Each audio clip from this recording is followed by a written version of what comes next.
Kita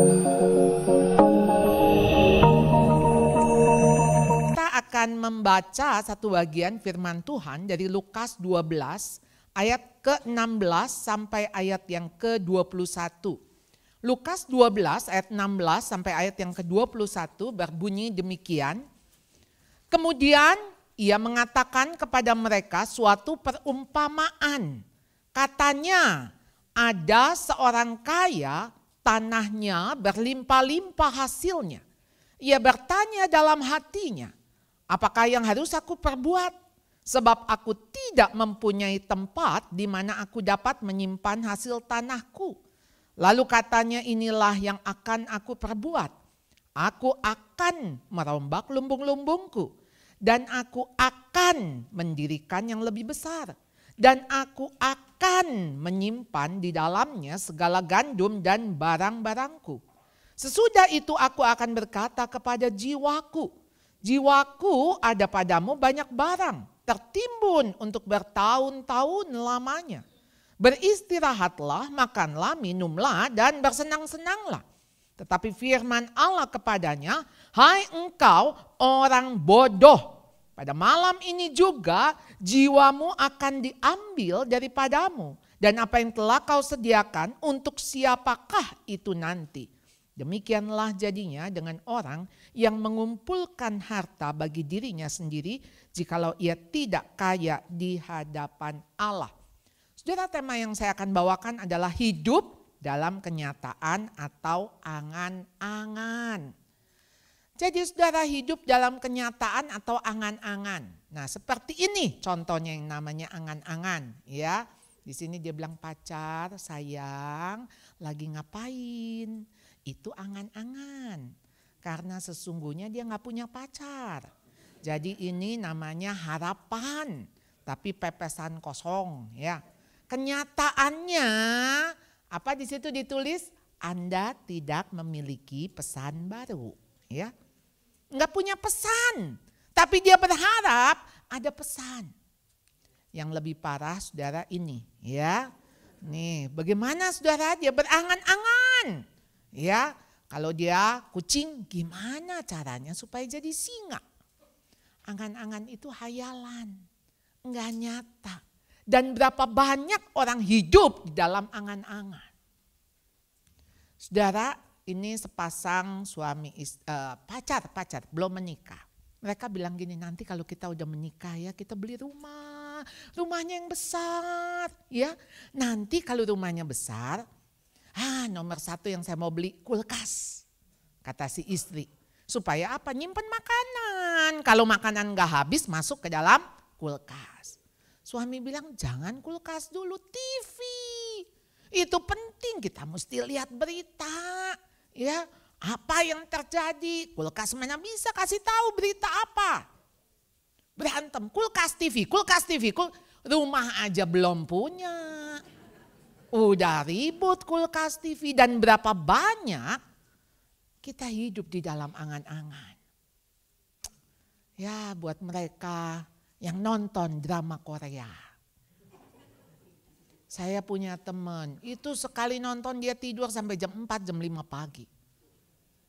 Karena episodenya 100. Gimana itu 3 hari selesai kata dia. Lalu yang parah ketika suami istri ini ke gereja, mereka di parkiran, itu sudah ribut. Kenapa? Waktu mereka turun, ya saya lihatlah mereka ribut. Lalu saya bilang apa sih? Istrinya bilang, ya saya tuh mau dibukain pintu. Lalu suaminya bilang 10 tahun saya menikah dia buka pintu sendiri. Kenapa sekarang jadi dimintain buka pintu? Ini gara-gara nonton drama Korea. Lalu istrinya bilang masa sekali minta dibukain dia gak buka. Suaminya jalan dulu kemudian istrinya buka juga sih akhirnya. Tapi marah-marah banting pintu. Itu hidup di dalam angan-angan. Berapa banyak anak-anak yang narkoba. Mereka yang minum, supaya apa? Bisa hidup di angan-angan. Saudara, tragedi penembakan di sekolah terjadi lagi. Entah saya nggak tahu, saya belum sempat cari ini yang keberapa. Tanggal 30 November, Selasa yang lalu. Kembali kita berduka, saudara. Di sekolah saya ini, hidup di sekolah mungkin 30 tahun lebih. Jadi saya bisa membayangkan itu trauma anak-anak seperti apa. Tahun lalu, 1 Desember. 2 tahun yang lalu. 1 Desember 2019, saya punya murid bunuh diri di rumahnya. Saya mengalami yang namanya duka seluruh sekolah.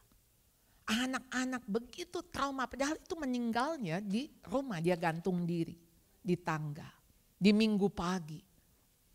Tapi kami guru-guru, sampai guru-guru setiap kali masuk kelasnya nangis karena lihat kursinya dia kosong, sampai saya bilang angkat itu kursi. Lalu anak-anak yang suka KTB dengan dia bilang biasa dia duduk di situ. Saudara, kami berduka mungkin 1 bulan. Saya tidak kebayang kalau itu terjadi penembakan di sekolah. Dan ini 4 orang yang meninggal. Siapa yang duga pagi hari itu orang tuanya bilang bye. Udah bawa belum makan siangnya? Nanti sore jangan lupa ya, jam segini mama jemput. Kau jangan itu ya, nanti bla bla bla. Mungkin masih ngomong tapi itu yang terakhir. Saudara, seorang pria, pemuda, remaja lebih tepatnya karena 15 tahun. Saudara, dia hidup 15 tahun. Lalu saudara, dia kemarin Jumat, Black Friday, hari belanja, gila-gilaan, dibelikan senjata semi otomatis. Di dalam kisah yang saya baca, dia tulis di medsos, dia bilang ini barang yang saya nanti-nantikan. Dia bilang ini barang yang ibaratnya impian dia sudah tiba.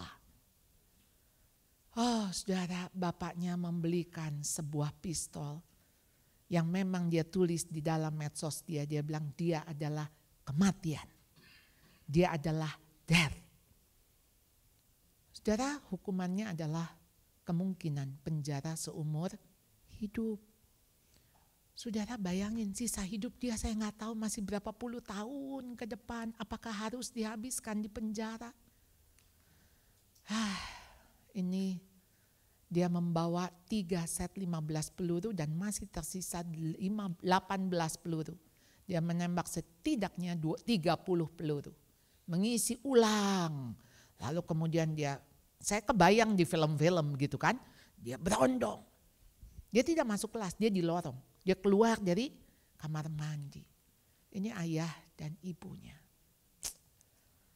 Jadi saudara, apakah dia hidup di dalam angan-angan? Yes. Hari Senin dia dipanggil sama administrator sekolah. Entah kenapa administrator sekolah minta Selasa pagi itu orang tuanya datang. Jadi orang tuanya udah datang ke sekolah. Lalu administrator bilang, mereka temukan kayak ada planning rencana. Dia bilang itu game, itu plan di game. Lalu orang tuanya bilang don't worry, gak apa-apa, anak saya gak apa-apa. Saya jamin lah. Jadi si guru masukin anak ini ke dalam, tapi sebetulnya sudah ada pistol. Dan sekolah itu gak ada detektor untuk kalau ada logam lewat begitu bisa bunyi. Dia masuk kamar mandi, dia keluar, dia berondong. Itu pistolnya. Saudara, dia hidup di dalam angan-angan. Jadi saudara, kenyataan itu apa? Hal yang nyata dan benar-benar ada. Itu nyata. Kita nih di sini nih sekarang itu nyata. Kita duduk, kita lagi beribadah, itu nyata. Saudara, kalau nggak nyata, saudara lagi begini nih. Ntar siang makan apa ya? Kayaknya enak nih kalau makan pecel. Aduh, itu bumbu pecel. Itu angan-angan. Saudara, saya bukan berarti mengatakan bahwa saudara nggak boleh berangan-angan. Bukan nggak boleh, boleh banget. Adanya Disneyland itu dari angan-angan. Iya kan? Tapi hidup di dalam angan-angan. Itu yang gak boleh karena hidup kita here and now. Yang kemarin sudah lewat. Yang di depan belum ada, yang ada sekarang. Jadi nggak usah disesalkan. Aduh seandainya kemarin, ya saya bilang aduh tahu begitu ya saya nggak berangkat ke Amerika karena karantinanya jadi 10 hari. Aduh, tapi saya nggak hidup here and now.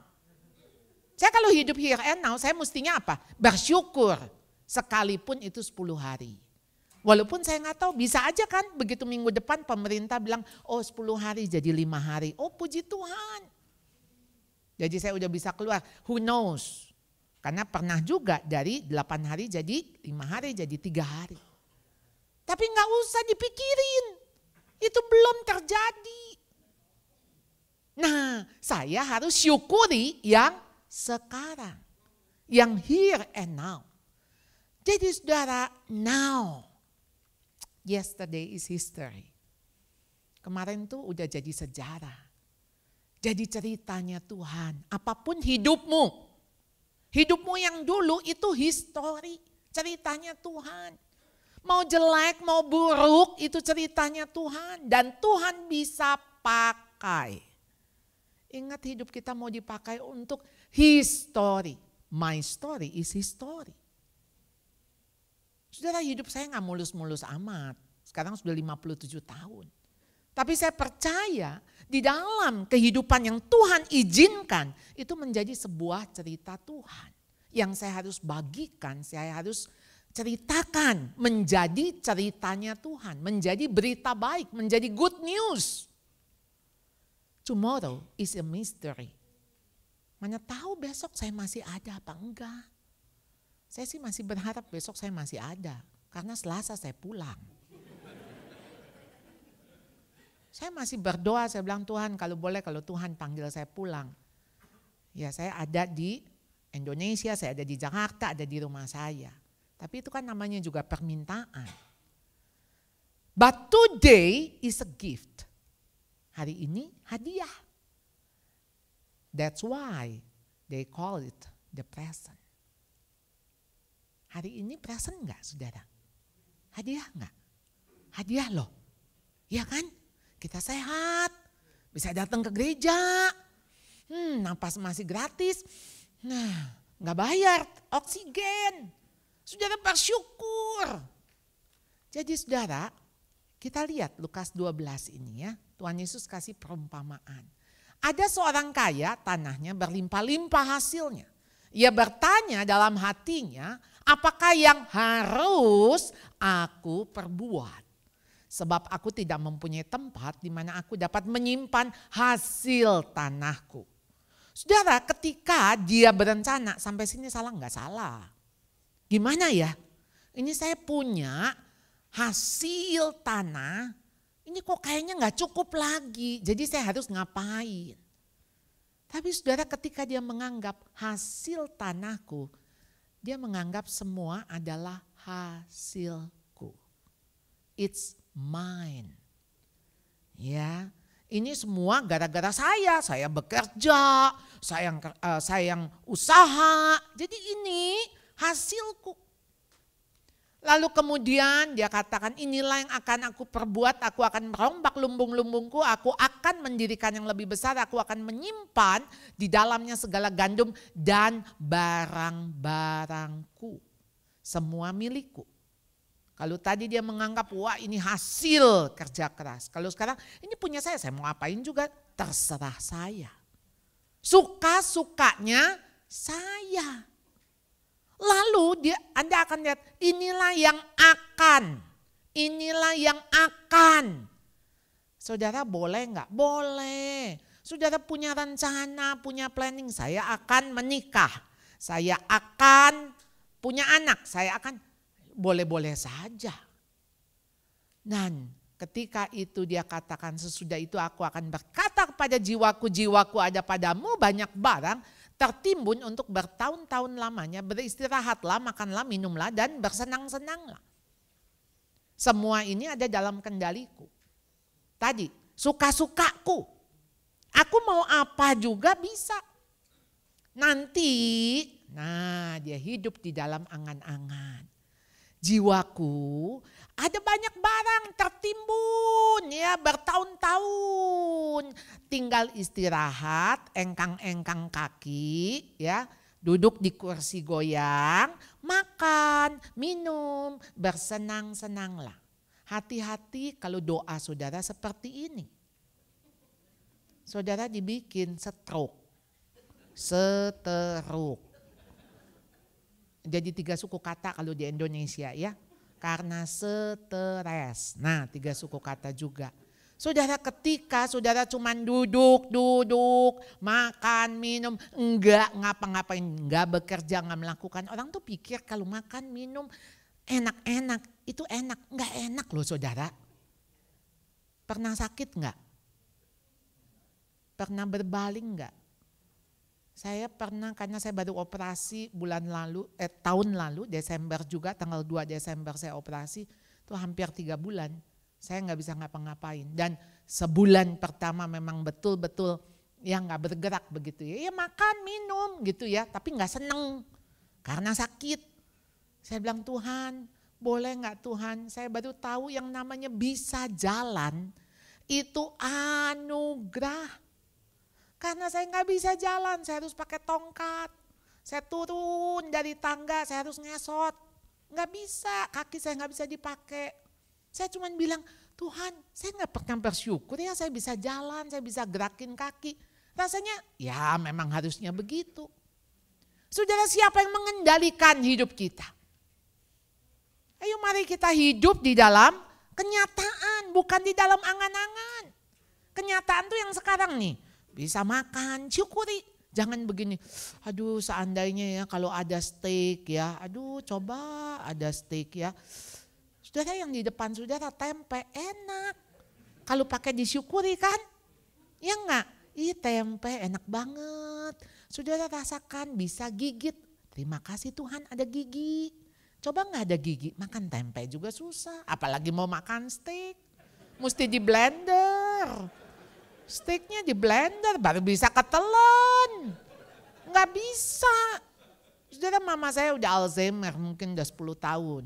Sekarang gigi udah beberapa yang hilang dan waktu saya tanya sama susternya giginya mungkin tertelan.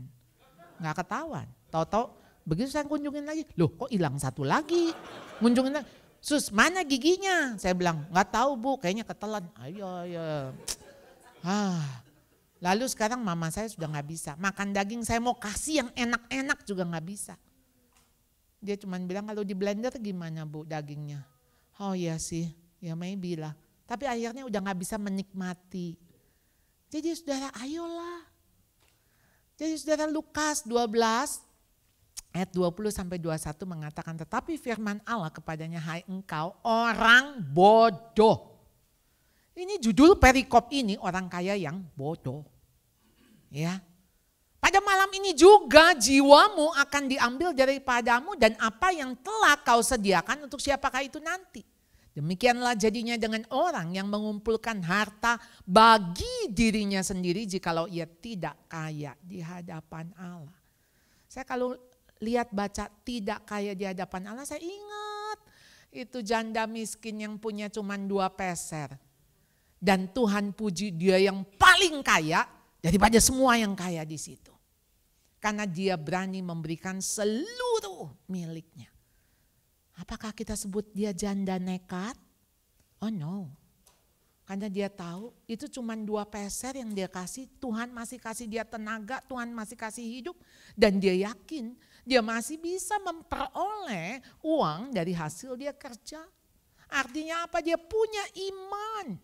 Dia percaya kepada Tuhan yang memelihara hidupnya. Kalau janda miskin ini dia bilang gini, saya cuma punya 2 peser. Tuh yang kaya-kaya tuh ya punya ribuan peser. Ya udahlah saya juga ngasih buat apa. Itu sama aja saya kasih garam ke lautan. Nggak ada gunanya ya. Oh, itu yang kaya-kaya tuh ya pasti persembahannya besar-besar. Udahlah.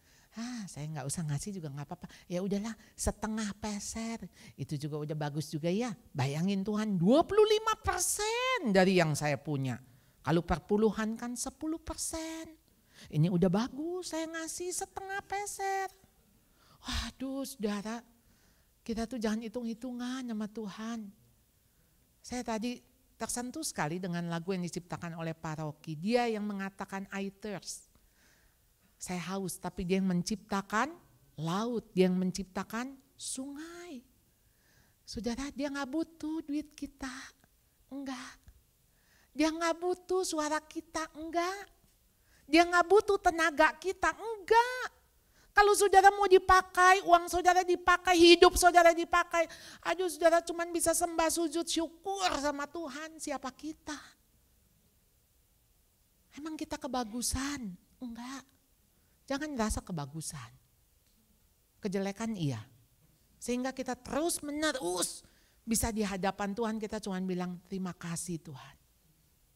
Saya gak ada apa-apanya. Saya bukan siapa-siapa. Siapa saya? Saudara, jadi kenapa sih disebut bodoh? Kan dia pengusaha, dia pasti pekerja keras. Makanya dia punya planning. Dia penuh ide strategi. Pastilah dia pinter. Kita ketemu banyak orang kayak begini bukan? Tapi kenapa Tuhan bilang bodoh? Jadi saudara, di dalam Yakobus 4 ayat 13, jadi sekarang hai kamu yang berkata hari ini atau besok kami berangkat ke kota Anu dan di sana kami akan tinggal setahun dan berdagang serta mendapat untung. Saudara hebat ya.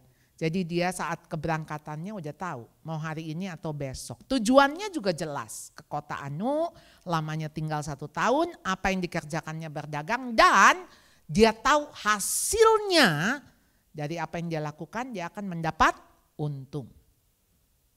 Saudara biasa bulan Desember, saudara ada rapat akhir tahun ya untuk evaluasi, untuk merencanakan tahun 2022. Saya nggak tahu 2022, biasalah kalau tukang kuamia pasti akan bilang tahun apa ya, sio apa, kita apa segala macam. Saudara boleh nggak ketika saudara bilang gini, Tuhan kalau engkau sudah memimpin saya setahun ini, saya cuma percaya engkau pasti Allah yang memimpin.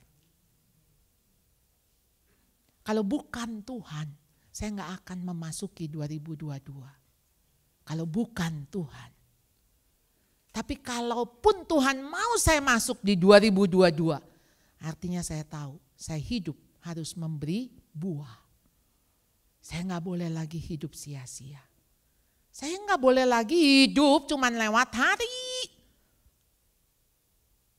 Saya kemarin ketemu teman, ini hari apa, tanggal berapa? Aduh di sini mah kita udah nggak tahu hari ya. Nggak tahu hari? Oh. Mesti tahu ini hari apa. Masa tiap hari is holiday? Ya memang karena today is holiday, tomorrow is holiday. Kalau buat saya mah holiday ke sini kan, 2 minggu juga holiday. Tapi saudara, ayo hidup kita mesti berarti. Nggak boleh cuma ngelewatin hari. Jadi saudara, apa yang salah di dalam Yakobus 4:16, tetapi sekarang kamu memegahkan diri dalam congkakmu dan semua kemegahan yang demikian adalah salah. Jadi membuat perencanaan nggak salah. Harus bikin plan, gimana kita hidup nggak ada plan. Nggak bisa begini, besok mau ngapain, tahu dah mau ngapain. Terserah Tuhan lah. Aduh itu mah hidup, berarti hidup yang nggak jelas. Kalau udah gak jelas, mendingan minta cepet-cepet pulang ke Tuhan. Itu jelas. Ya, supaya gak menuhin bumi. Hidup gak jelas gimana, besok mau ngapain? Tahu dah, itu orang putus asa. Mesti punya rencana. Apakah melakukan aktivitas bepergian berdagang salah? Tidak salah. Tidak salah. Ayo saudara harus bekerja, membuat strategi supaya untung. Tidak salah, memang harus untung. Gimana kok berdagang tidak untung? Harus.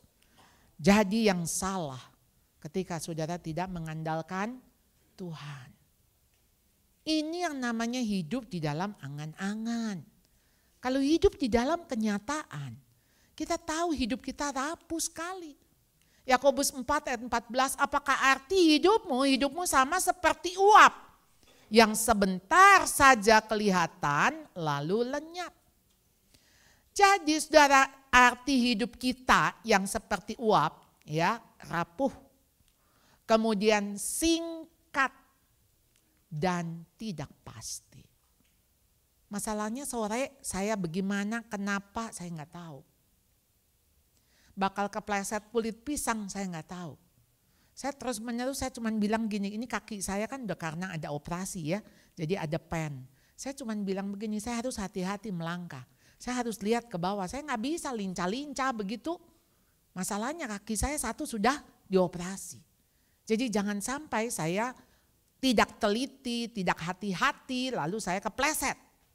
Jadi ada air atau ada apa, jadi saya pakai sepatu juga harus hati-hati yang membuat saya tidak mudah untuk jatuh dan terpleset. Jadi saudara, hidup kita itu rapuh, singkat, tidak pasti. Lalu bagaimana saudara bisa bilang, saya mau begini, saya mau begitu, nanti juga bisa begitu. Itu yang salah. Jadi saudara, sedangkan kamu tidak tahu apa yang terjadi besok. Ini puisi dari W.S. Tendja. W.S. Tendja tuh hidup tahun 35 sampai 2009. Dia seorang Katolik yang saya tahu, tapi tidak tahu di akhir hidupnya ya. Hidup itu seperti uap yang sebentar saja kelihatan lalu lenyap. Pasti dia ambil di ayat ini ya. Lalu seringkali aku berkata, ketika orang memuji milikku bahwa sesungguhnya ini hanya titipan, bahwa mobilku hanya titipannya, bahwa rumahku hanya titipannya, hartaku hanya titipannya, putraku hanya titipannya. Tetapi mengapa aku tidak pernah bertanya, mengapa dia menitipkan padaku? Kita cuma pikir emang seharusnya nitipinnya ke saya. Kok gak ke dia? Kenapa jadi saya? Saya bisa punya anak 3. Anak saya sehat. Kenapa ya Tuhan? Buat apa ya Tuhan? Saya punya uang, buat apa ya Tuhan? Pernah tanya gak sama Tuhan? Kalau saudara sadar, kan sering kita dengar, iya ini mah cuma titipan, cuma titipan. Saudara, kadang-kadang itu cuma slogan. Karena apa saudara, untuk apa dia menitipkan ini padaku, dan kalau bukan milikku, apa yang harus kulakukan untuk miliknya ini. Dengan miliknya ini apa yang harus kulakukan. Karena kan Tuhan nitipin pasti ada misi dong, ada tujuan. Adakah aku memiliki hak atas sesuatu yang bukan milikku? Mengapa hatiku justru terasa berat ketika titipan itu diminta kembali olehnya? Kalau itu hilang, ketika diminta kembali, ku sebut itu sebagai musibah, ku sebut itu sebagai ujian, ku sebut itu sebagai petaka. Waktu teman saya anaknya meninggal kemarin karena virus, kan teman bilang, ya saya kehilangan anak. Saya bilang bukan hilang, tapi pulang. Beda perspektif. Kalau hilang seolah-olah kita punya, sekarang hilang. Kalau pulang, ya diambillah sama yang punya. Betul gak saudara? Nih, saudara punya mobil tapi mobilnya sewa. Ya kan? Diambil sama yang punya dong. Saudara kan gak bisa bilang, ih saya hilang mobil saya. Kan kamu nyewa ya. Nyewa diambil sama yang punya tuh, udah selesai waktunya. Iya dong. Gimana saudara bisa bilang hilang? Saudara, apa yang ada di dalam hidup kita saat ini itu hanyalah milik Tuhan. Bahkan hidup saya dan hidup Anda satu hari harus pulang. Diambil sama yang punya. Jadi saudara, hidup itu singkat seperti uap. Ayub 7 ayat 7a mengatakan, ingatlah bahwa hidupku hanya hembusan nafas. Dan betul kan? Dan kalau orang meninggal disebut menghembuskan nafas terakhir. Nafasnya yang terakhir. Saudara, kalau pagi bangun, saudara sadar saudara masih diberi nafas. Saudara bisa beli oksigen tapi saudara gak bisa beli nafas. Nggak bisa, oksigen bisa dibeli, nafasnya nggak bisa beli. Memang untuk bernafas perlu oksigen, tetapi untuk nafas perlu paru-paru yang kembang kempis. Jadi saudara, Mazmur 102 ayat 4 dikatakan sebab hari-hariku habis seperti asap. Memang betul-betul singkat ya. Saya rasa juga setahun ini, loh udah Desember, bentar lagi udah ganti kalender 2022. Cepat sekali. Saudara, Yakobus 4, 15, 16 mengingatkan kita. Sebenarnya kamu harus berkata jika Tuhan menghendaki kami akan hidup, berbuat ini dan itu. Tetapi sekarang kamu memegahkan diri dan kemegahan itu salah. Jadi saudara, ayo sebenarnya kita harus mengatakan kalau Tuhan kehendaki. Jadi Mazmur 139 ayat 16, dalam kitabmu semuanya tertulis hari-hari yang akan dibentuk sebelum ada satupun daripadanya. Tuhan tahu persis anak saudara akan menikah dengan siapa. Tanggal pernikahannya juga Tuhan sudah tahu. Anak saudara jadi apa, matinya kapan dan bagaimana Tuhan juga sudah tahu. Hari-hari kita bahkan belum kita lewati tapi Tuhan sudah catat. Jadi saudara, if you are depressed, you are living in the past. If you are anxious, you are living in the future. If you are at peace, you are living in the present. Saudara, kenapa damai itu perlu saudara? Karena itu yang nyata. Yang nyata, present, hadiah. Kita bisa hidup damai, bersyukur, bersuka cita untuk apapun, syukuri itu. Jadi punya siapa masa depan kita? Amsal 23 ayat 18, karena masa depan sungguh ada dan harapanmu tidak akan hilang. Harapanmu tidak akan hilang. Sungguh ada. Mazmur 37 ayat 37, 38, perhatikanlah orang yang tulus dan lihatlah kepada orang yang jujur. Sebab pada orang yang suka damai akan ada masa depan. Tetapi pendurhaka akan dibinasakan bersama-sama dan masa depan orang-orang fasik akan dilenyapkan. Jadi saudara, ketika orang tua marahin anak, ini mama marah demi masa depanmu. Ya, belajar. Ayo, dapat nilai yang bagus 100, dapat A demi masa depanmu. Saudara, belum tentu dia sampai kepada masa depan. Kenapa masa depan yang di dunia, saudara begitu khawatir. Nanti buat kamu gede, buat demi masa depan. Saudara, masa depan kita itu kekekalan. Karena kalau besok dia udah nggak ada, sebetulnya dia masuk ke dalam masa depan yang penuh dengan harapan itu adalah masa depan bersama dengan Kristus. Hidup bersama dengan Kristus, hidup kekal. Kenapa kita nggak peduli dengan keselamatan anak-anak kita? Kita peduli dengan dia hidup nanti gede, gimana ya? Ya, kenapa ke Amerika? Ya demi masa depan anak bu, ya, ya. Kenapa ke Amerika? Aduh, saya mau berjuang bu demi masa depan anak.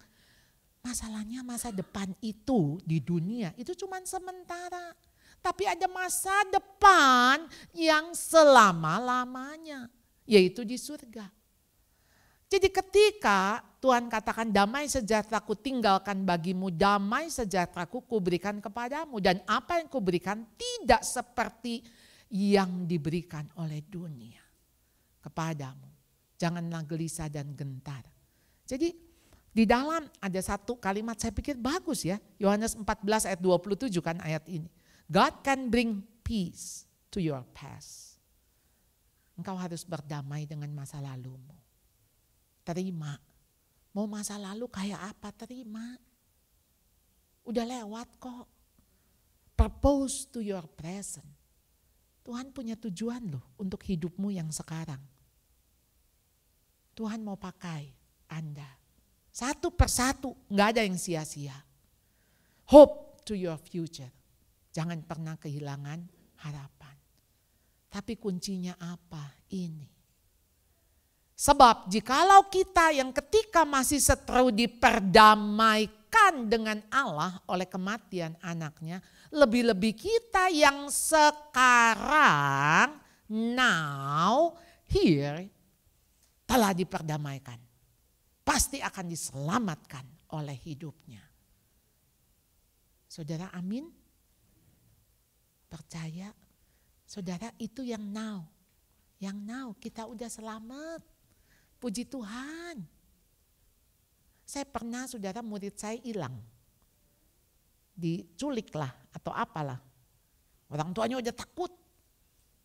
Ternyata dia itu pergi cari sepedanya yang diambil sama temennya. Tapi pergi kemana-mana, temen gak ada yang tahu, satpam gak tahu. Jadi kita pikir udah hilang. Orang tuanya dan saya ke kantor polisi, nangis-nangis. Aduh, dan berdoa, Tuhan kembalikan anak itu, kembalikan. Saya udah feeling nih ya, nanti kalau ketemu pasti diomelin. Makanya saya udah ngomong, saya bilang, Tuhan tolong, Tuhan akan tolong. Ayo kita terus berdoa, Tuhan tolong. Tapi nanti kalau ketemu, jangan dimarahin. Benar, begitu kita sampai ke sekolah saya ditelepon, Bu anaknya udah kembali ke sekolah karena tadi dia cari-cari sepeda. Kembali ke sekolah, mamanya baru di pintu gerbang lihat anak, udah lupa yang saya ngomong. Kamu tuh yang ngapain, kemana, mau dijewer. Saya bilang, tadi kamu doa, saya bilang Tuhan kembalikan anakku, aku sayang sama dia. Kenapa sekarang ketemu kok begitu? Itu yang namanya gak hidup di dalam kenyataan. Saudara, Tuhan udah perdamaikan kita. Itu nyata, sekarang kita selamat. Jadi itulah masa depan kita. Masa depan. Ada masa depan yang jauh lebih penting. Yaitu hidup yang kekal. Dan kita peroleh karena kita diperdamaikan dengan Dia. For I know the plans I have to you. For you, declares the Lord. Plans to prosper you and not to harm you. Plans to give you hope and a future. I have a plan. Do you trust me? Kata Tuhan. Saya punya rencana untuk hidupmu. Rencana kekekalan. Mari kita berdoa. Tuhan, ampuni kami kalau kami mengandalkan diri kami sendiri. Kami sering hidup di dalam angan-angan. Kami pikir kami bisa. Kami pikir kami mampu. Kami pikir hidup kami masih lama. Tapi sebenarnya hidup kami rapuh. Kami lemah. Kami tidak berdaya. Tuhan tolong kami. Tuhan, Engkau punya rencana yang indah. Masa depan yang penuh harapan. Yang Tuhan akan sediakan. Kalau Engkau menyelamatkan kami. Engkau menebus kami.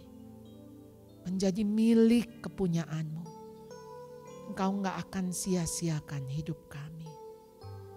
Pakailah kami Tuhan. Sampai kami menutup mata. Sampai Tuhan memanggil kami. Hai hambaku yang baik dan setia. Kami cuma hamba di hadapan-Mu. Ingatkan kami Tuhan. Kami serahkan seluruh hidup kami hanya ke dalam tangan kuasa-Mu. Dalam nama Tuhan Yesus kami berdoa, kami memohon. Amin.